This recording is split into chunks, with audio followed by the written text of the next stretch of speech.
Hello, everybody, and happy Monday. Last week, I told you we were going to start a series on money and war.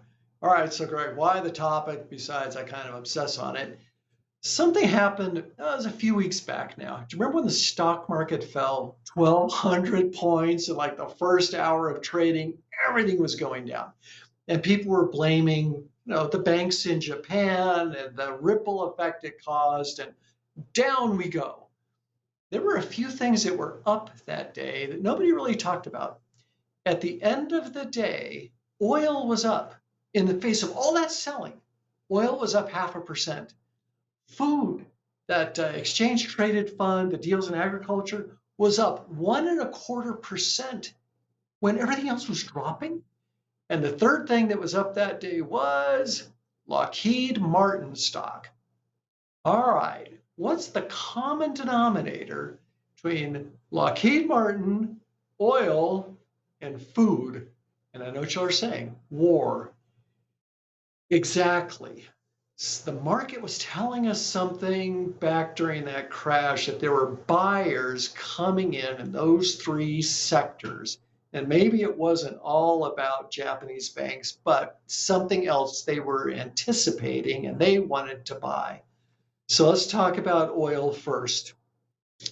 Don't you find it kind of odd that at least, through August, first part of September, we haven't seen Iran do a huge attack back? How come? What's taking them so long?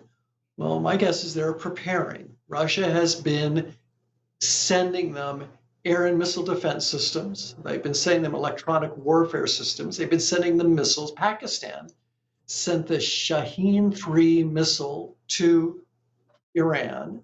It's certainly capable of hitting Israel. And right now, we've got 1/3 of the US Navy is in the Middle East. So, what's happening? Well, let's go to our map. We've talked about this before. 18% of the world's oil runs through the Red Sea and either through the Suez Canal or down here through the Gate of Tears, is what they call this in Arabic.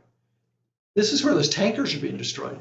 That one that was just recently destroyed is dumping millions of barrels of oil into here. It's far worse than the Valdez, the Exxon Valdez, up in Alaska, decades ago. How many insurance companies will be insuring tankers now in a war zone? And if they don't insure those tankers don't move. Or even if they do get through here, or you can't get through here, then you got to go all the way around up here to deliver oil to Europe. What does that do to costs? Well, if you're an investor, you want the price of oil going up because that's where you make money. As a consumer, we hate it.